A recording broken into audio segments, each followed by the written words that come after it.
السلام علیکم ورحمۃ اللہ تعالی وبرکاتہ نحمده ونصلی ونسلم علی رسولہ الکریم اما بعد فاعوذ باللہ من الشیطان الرجیم بسم اللہ الرحمن الرحیم ان اللہ وملائکتہ یصلون علی النبی یا ایہا الذین آمنوا صلوا علیہ وسلموا تسلیما اللہم صلی علی سیدنا و مولانا محمد معدن الجود والکرم وآلہ الکرام وابنہ الکریم وبارک وسلم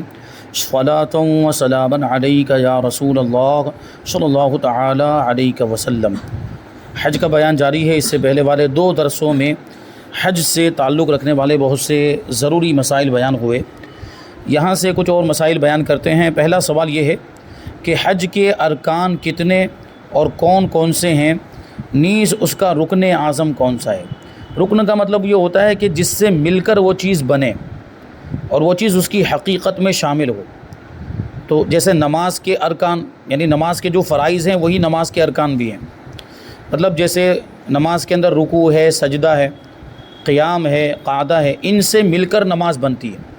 اور یہ چیزیں نماز کی حقیقت میں شامل ہے کہ ان میں سے اگر کوئی ایک چیز بھی نہ پائی جائے تو نماز ہی نہیں پائی جائے گی۔ تو حج کے ارکان کتنے، یعنی جن سے مل کر حج بنتا ہے، کون کون سے ہیں، اور اس کا رکن اعظم کون سا ہے، سب سے بڑا رکن کون سا ہے۔ تو جواب دیتے ہیں کہ حج کے دو رکن ہیں۔ پہلے نمبر پر ہے طواف زیارت اور دوسرے نمبر پر وقوف عرفہ۔ 9 ذی الحجہ کو وقوف عرفہ کرنا یہ حج کا رکن اعظم ہے۔ عرفات کے میدان میں جا کر 9 ذی الحجہ کو جو ٹھہرتے ہیں، یہ حج کا رکن اعظم ہے، یہ بہت ہی زیادہ ضروری ہے۔ آگے ہے احرام کے کیا معنی ہے، احرام کا مطلب کیا ہوتا ہے۔ جواب دیتے ہیں کہ احرام کے لفظی معنی ہے حرام کرنا، کیونکہ احرام باندھنے والے پر بعض چیزیں جو حلال تھیں وہ حرام ہو جاتی، جو پہلے حلال تھی لیکن احرام باندھنے کی وجہ سے وہ حرام ہو جاتی ہیں۔ جیسے بیوی سے جماع کرنا حرام ہو جاتا ہے، خوشبو لگانا یہ حرام ہو جاتا ہے، بہت ساری چیزیں ایسی ہیں جو حرام ہو جاتی ہیں۔ تو ابھی آپ نے سنا کہ خوشبو لگانا احرام کی حالت میں جائز نہیں ہے، تو سوال اسی سے تعلق رکھتا ہے کہ احرام کی حالت میں عطر کی شیشی ہاتھ میں لی اور ہاتھ میں خوشبو لگ گئی تو کیا کفارہ ہوگا اس میں؟ اگر خوشبو لگا لیتا ہے تو تب تو وہاں پر کفارے کا معاملہ ہوتا ہے، لیکن ابھی خوشبو لگائی نہیں، صرف شیشی کو ہاتھ میں لیا، بوتل کو صرف ہاتھ میں لیا تھا، اور وہ عطر کی جو شیشی ہوتی ہے اس میں اوپر عطر لگا ہوا رہتا ہے، یا یہ کہ باہر کے حصے میں بھی کبھی عطر لگا ہوا رہتا ہے، تو اسے پکڑنے کی وجہ سے بھی ہاتھ میں وہ عطر لگ جاتا ہے جس کی وجہ سے خوشبو آنے لگتی ہے۔ تو اب ایسی صورت میں کیا حکم ہے؟ ہاتھ سے خوشبو آنے لگ گئی تو اب کفارہ ہوگا یا کفارہ نہیں ہوگا؟ کہتے ہیں کہ اگر لوگ دیکھ کر کہیں کہ بہت سی خوشبو لگ گئی ہے، یعنی لوگوں کو دیکھنے سے لگے کہ بہت زیادہ خوشبو لگ گئی، وہ عطر دکھنے میں زیادہ لگ رہا ہو، تو اگرچہ عضو کے تھوڑے سے حصے میں لگی ہوئی ہو دم واجب ہے، یعنی ایک بکری کی قربانی واجب ہے، ورنہ معمولی سی خوشبو بھی لگ گئی ہو تو صدقہ ہے، یعنی خوشبو لگنے کی وجہ سے صدقہ تو کم سے کم دینا ہی پڑے گا۔ ہاں زیادہ لگ گئی ہو کہ دیکھنے والوں کو زیادہ لگے، اگر وہ دکھائیں لوگ دیکھنے والوں کو، تو پھر ایسی صورت میں دم واجب ہوگا، لیکن اس سے کم ہے کہ دیکھنے والوں کو تھوڑی سی لگ رہی ہے تو ایسی صورت میں صدقہ ہے، یعنی وہی ایک صدقہ فطر کی مقدار۔ آگے سوال ہے کہ کیا احرام کی حالت میں جوں بھی نہیں مار سکتے؟ جواب جی ہاں، جوں مارنا، پھینکنا، کسی کو مارنے کے لیے اشارہ کرنا، یعنی جوں مارنے کے لیے کسی کو اشارہ کرنا کہ جوں پڑی ہے اس کو مارو، کپڑا اس کے مارنے کے لیے دھونا، کپڑے میں جوں مطلب لگی ہوئی ہے، جوں لگ گئی ہے، اب اس کو دھونا اس وجہ سے کہ دھونے کی وجہ سے وہ مر جائے تو یہ بھی اسی میں آئے گا، جوں مارنے میں ہی آئے گا۔ یا کپڑا اس کو یا دھوپ میں ڈالنا، کپڑے کو دھوپ میں اس لیے ڈال رہے ہیں کہ جوں مر جائے۔ بالوں میں جوں مارنے کے لیے کسی قسم کی دوا وغیرہ ڈالنا، یا جو ہے کوئی ایسی چیز استعمال کرنا جس سے جوں مر جائے، جیسے بعض شیمپو ایسے ہوتے ہیں جن سے جوں مر جاتی، یا کوئی تیل ایسا ہے جس کی وجہ سے جوں مر جاتی ہے، تو یہ بھی انڈائریکٹلی جوں کو مارنا ہی ہوا۔ غرض ہے کہ کسی طرح اس کی ہلاک پر باعث ہونا، یعنی اس کی ہلاکت کا سبب بننا، اس کے مرنے کا ذریعہ بننا، یہ سب حرام ہے احرام کی حالت میں۔ آگے سوال ہے کہ استباع کسے کہتے ہیں؟ جواب مرد اپنی چادر سیدھے ہاتھ کی بغل کے نیچے سے نکال کر اس کے دونوں پلے الٹے کندھے پر اس طرح ڈالے کہ سیدھا کندھا کھلا رہے، یعنی ایک طریقہ تو یہ ہوا، مطلب احرام جب باندھیں گے، جب احرام کی شروعات ہوگی تو اس میں یہ جو اوپر والی جو چادر ہے، ایک تو نیچے لنگی کی طرح باندھنی ہے، لیکن اس میں بھی گرہ نہیں ہونی چاہیے، گانٹھ لگانا مکروہ ہے۔ اس کے باندھنے کا ایک مخصوص طریقہ ہے کہ دونوں کناروں کو ملایا، پھر اس طرف کے کنارے کو اندر سے گھرس کر پھر اوپر سے دوسرا کنارہ لا کر اس کو ایک فولڈ دے کر یہاں سے اوپر سے یوں فولڈ کر لینا ہے۔ تو یہ نیچے والی چادر کو پہننے کا طریقہ۔ اوپر والی چادر تو ایسے نارمل ڈال لینی، ایک کنارہ اس کندھے سے یہاں آگے کی طرف ہوگا اور دوسرا کنارہ سیدھی جانب سے لا کر الٹے کندھے پر ایسے ڈال دینا ہے۔ تو یہ اوپر والی چادر کا طریقہ۔ اور جب شروع میں پہنیں گے تو یہ کندھا چھپا ہوا ہوگا۔ یہ استباع کہاں پر کیا جاتا ہے؟ جب طواف کریں گے، اور وہ بھی کون سا طواف؟ جس کے بعد سعی کرنا ہے۔ تو ظاہر سی بات عمرہ کریں گے تو اس کے بعد طواف کے بعد سعی کرنا ہے، یا جو ہے کہ کوئی دوسرا ایسا طواف ہے، طواف زیارت میں بھی اگر اس کے بعد سعی کرنا ہے کہ اس سے پہلے کوئی سعی نہیں کی تھی تو طواف زیارت کے بعد سعی کرنی پڑے گی۔ تو ایسی صورت میں یہ جو طواف ہوگا اس میں ہمیں استباع کرنا پڑے گا۔ استباع کا مطلب یہ سیدھا والا کندھا کھولنا ہے۔ تو سیدھا والا کندھا کھولنے کے لیے کیا کرنا پڑے گا؟ پھر وہ جو چادر کا اس طرف والا حصہ ہے اس کو یہاں بغل کے نیچے لے جانا پڑے گا، اور یہ کندھا کھول کر یہ ہاتھ اوپر سے ایسے باہر نکالیں گے۔ پھر جو اس طرف والا جو پلہ ہے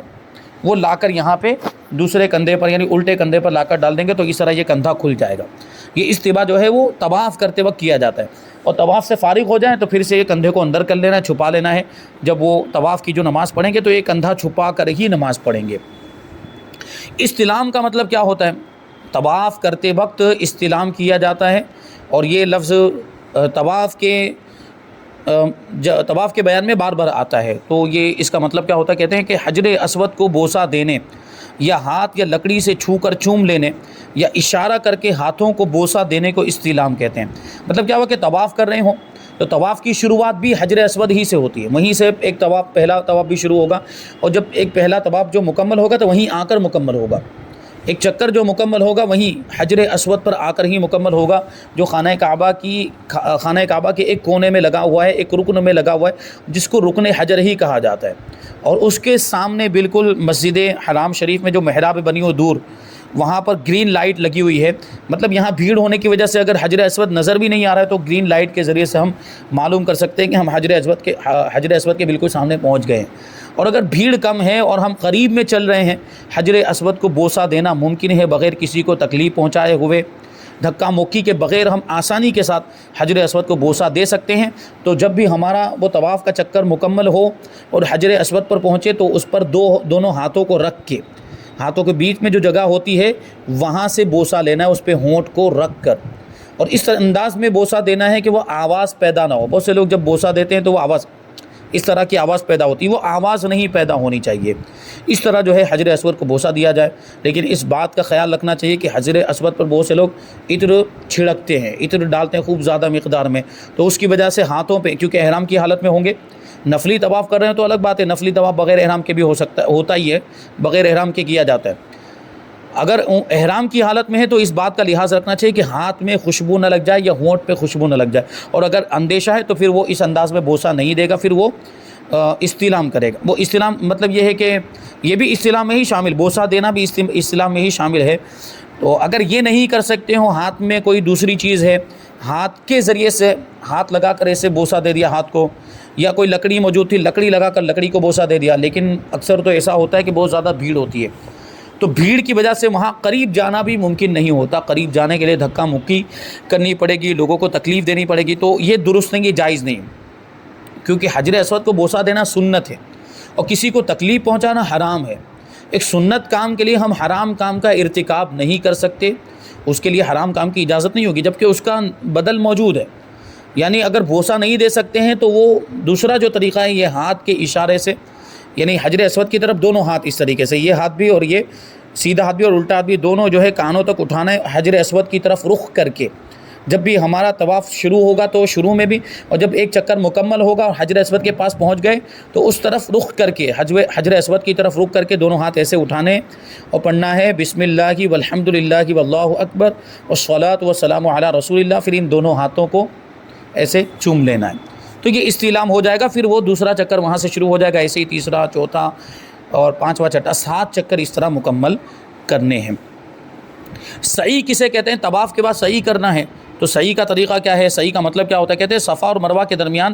دوڑنے کو سعی کہتے ہیں۔ صفا سے اس کی شروعات ہوتی ہے، صفا سے مروہ گئے تو ایک چکر ہو جائے گا، مروہ سے صفا کی طرف آئے تو دوسرا چکر ہو جائے گا، اس طرح 7 چکر اس میں بھی مکمل کرنے ہیں، اور اس میں میلین اخضرین کے درمیان مرد حضرات کو دوڑنا ہے،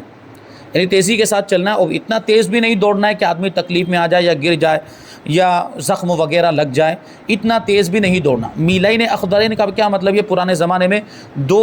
کھمبے بنے ہوئے تھے، ایک کھمبا ادھر بنا ہوا تھا، ایک ادھر بنا ہوا تھا، وہ جو مسعی ہے جہاں جس راستے میں صفا اور مروہ کے درمیان سعی کی جاتی ہے، وہاں یہ 2 کھمبے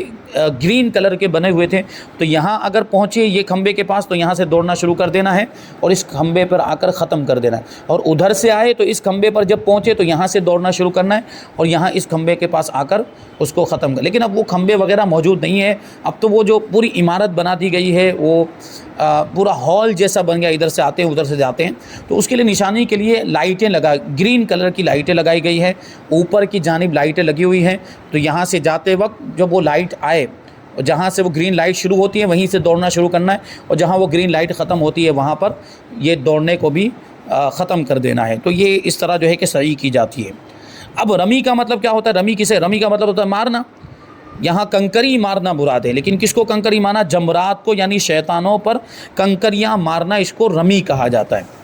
اور رمل کسے کہتے ہیں؟ یہ بھی ایک لفظ ہے جو طواف کے بیان میں استعمال ہوتا ہے، کہتے ہیں کہ اکڑ کر شانے یعنی کندھے ہلاتے ہوئے، چھوٹے چھوٹے قدم اٹھاتے ہوئے، قدرے یعنی تھوڑا تیزی سے چلنا، اس کو رمل کہا جاتا ہے۔ اور یہ رمل طواف میں ہوتا ہے، لیکن طواف کے صرف 3 چکر میں، شروع کے جو 3 چکر ہوں گے اسی میں رمل کرنا ہے، اسی میں تھوڑا ایسا سینہ تان کے اکڑ کے تھوڑا یہ کندھے ہلاتے ہوئے تھوڑا تیزی کے ساتھ دوڑنا نہیں ہے وہاں پر، کچھ لوگ وہاں پہ بھی دوڑنے لگ جاتے ہیں، تھوڑا سا یعنی نارمل جو ہماری چال ہوتی ہے اس سے تھوڑا تیز چلنا۔ یہ بھی کب ہے؟ جب وہاں پہ جگہ کشادہ ہو، اگر بہت زیادہ بھیڑ ہو تو دوڑنے میں دوسرے کو دھکے لگیں گے یا تیز چلنے میں دوسرے کو دھکے لگیں گے، تو ایسی صورت میں یا تو باہر کی جانب نکل جائے، کیونکہ جہاں جتنا قریب آپ خانہ کعبہ کی جتنا قریب جائیں گے اتنی زیادہ بھیڑ ہوتی ہے اور اتنی زیادہ ہی وہاں پر جگہ کی کمی ہوتی ہے، لوگ پھر سٹ کے لوگ آپس میں چلتے ہیں، اور جتنا دور آپ خانہ کعبہ کے جائیں گے تو وہ جگہ کشادہ آپ کو ملے گی، یہ عام حالت میں، ورنہ حج کے ایام میں تو وہ دور بھی جتنا چلے جائیں تو پورا بھرا رہتا ہے، پورے میں بھیڑ رہتی، کیونکہ لاکھوں کی تعداد میں پبلک وہاں پر پہنچتی ہے۔ تو یہ جب وہاں پہ ممکن ہو جگہ کشادہ ہو تو کرنا ہے، اگر جگہ کشادہ نہیں ہے اور ہمارے رمل کرنے کی وجہ سے کسی کو دھکا لگ جائے گا، کسی کو تکلیف ہو جائے گی تو پھر نہیں کرنا، اس کو چھوڑ دینا ہے۔ اور یہ بھی ہو سکتا ہے کہ تھوڑی جگہ میں بھیڑ زیادہ تھی، پھر آگے چل کے جگہ کشادہ مل گئی تو پھر وہاں کرنا شروع کر دیں، پھر بھیڑ آ گئی تو پھر وہ رمل کو چھوڑ دیں۔ آگے ہے کہ طواف میں کتنے پھیرے اور کتنے استلام ہوتے ہیں؟ جواب 7 پھیرے ہوتے ہیں اور 8 استلام ہوتے ہیں، کیونکہ دیکھیں حجر اسود سے ہی ہمارا پہلا چکر شروع ہوگا، تو یہ پہلا یہاں سے حجر اسود سے شروع ہو رہا ہے تو استلام کرنے کے بعد ہی شروع کرنا ہے۔ حجر اسود کی جانب سے رخ کر کے پہلے تو طواف کی نیت کر لی، تھوڑا سا ہی سائیڈ میں رہ کر طواف کی نیت کر لی، پھر حجر اسود کے سامنے آنا ہے، بالکل اس رکن کے سامنے بالکل آنا ہے، اور وہاں سے وہ استلام کرنے کے بعد پھر تھوڑا سا ادھر سرک کے یہ طواف شروع ہو جائے گا، تو یہاں سے ہم پورا گھوم کے جب واپس حجر اسود کے پاس آئیں گے تو ہمارا ایک چکر مکمل ہوگا۔ تو ایک چکر مکمل، اب یہاں پر ہم آئے ہیں ایک چکر مکمل کرنے کے بعد تو پھر استلام کرنا ہے، پھر ایک چکر یہ ایک ہوا، پھر دوسرا ہوگا، پھر تیسرا ہوگا، تو ہم نے شروع میں بھی استلام کیا، اور جب 7واں چکر مکمل ہوگا تو 7واں چکر مکمل کرنے کے بعد بھی استلام کرنا ہے، تو چکر تو 7 ہوں گے لیکن استلام کتنے ہو جائیں گے؟ 8 ہو جائیں گے۔ آگے کہتے ہیں کہ تقصیر کا مطلب کیا ہوتا ہے؟ تقصیر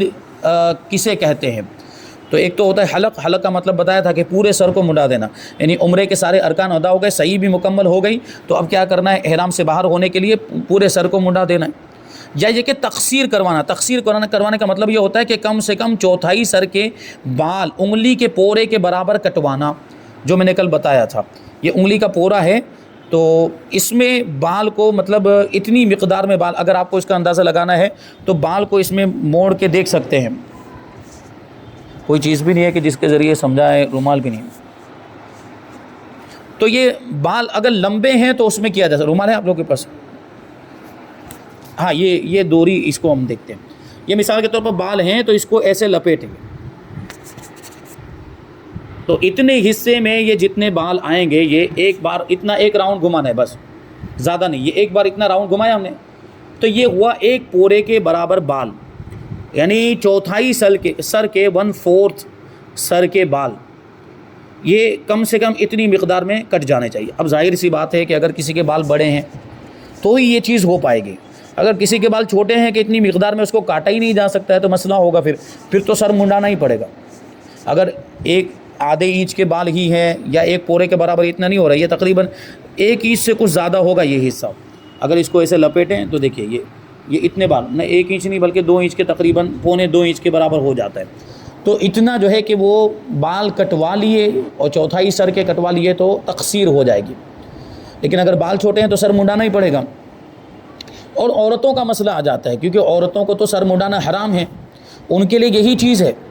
وہ یہی کریں گی، وہ تقصیر ہی کروائیں گی، وہ حلق نہیں کروا سکتی، سر منڈا نہیں سکتی ہے تو وہ تقصیر کریں گے۔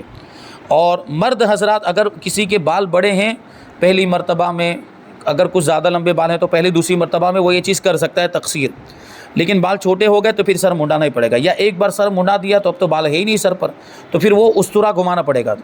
یعنی سر کے اوپر ایسے ہی خالی استرا گھما دیں گے تو وہ حلق کے قائم مقام ہو جائے گا اور اس سے بھی آدمی احرام سے باہر ہو جائے گا۔ اب یہ دیکھیے خواتین کی تقصیر کا آسان طریقہ بتا رہے ہیں، کیونکہ خواتین اس تعلق سے پریشان ہوتی ہیں، جب ان کو مسئلہ بتایا جاتا ہے کہ تقصیر کروانی ہے تو وہ ان کی اس کے تعلق سے وہ فکر مند ہو جاتی ہیں کہ بال ہمارے چھوٹے ہو جائیں گے، بڑے بڑے بال، یعنی اگر ایک مرتبہ عمرہ کیا ہے تو اتنی مقدار ان کی چوٹی کٹ جائے گی، اتنی مقدار میں ان کی چوٹی کاٹنی پڑے گی، پھر اگر دوسری مرتبہ تو پھر اتنے بال، تو اس طریقے سے بال، یعنی ایک ہی سفر میں کئی عمرے بھی کیے جاتے ہیں۔ تو اگر مثال کے طور پر کسی نے 7 عمرے کیے یا 8 عمرے کیے تو 8 مرتبہ اتنے بال کاٹیں گے تو عورت کے بال کتنے کم ہو جائیں گے۔ تو اس کے لیے آسان طریقہ بتایا جا رہا ہے، اس کا آسان طریقہ یہ ہے کہ اپنی چوٹی کے سرے کو انگلی کے گرد لپیٹ کر اتنا حصہ کاٹ لیں، وہ چوٹی ہے عورت کی چوٹی مثال کے طور پر، یہ اس طرح لپیٹیں اور یہاں سے کاٹ دیں،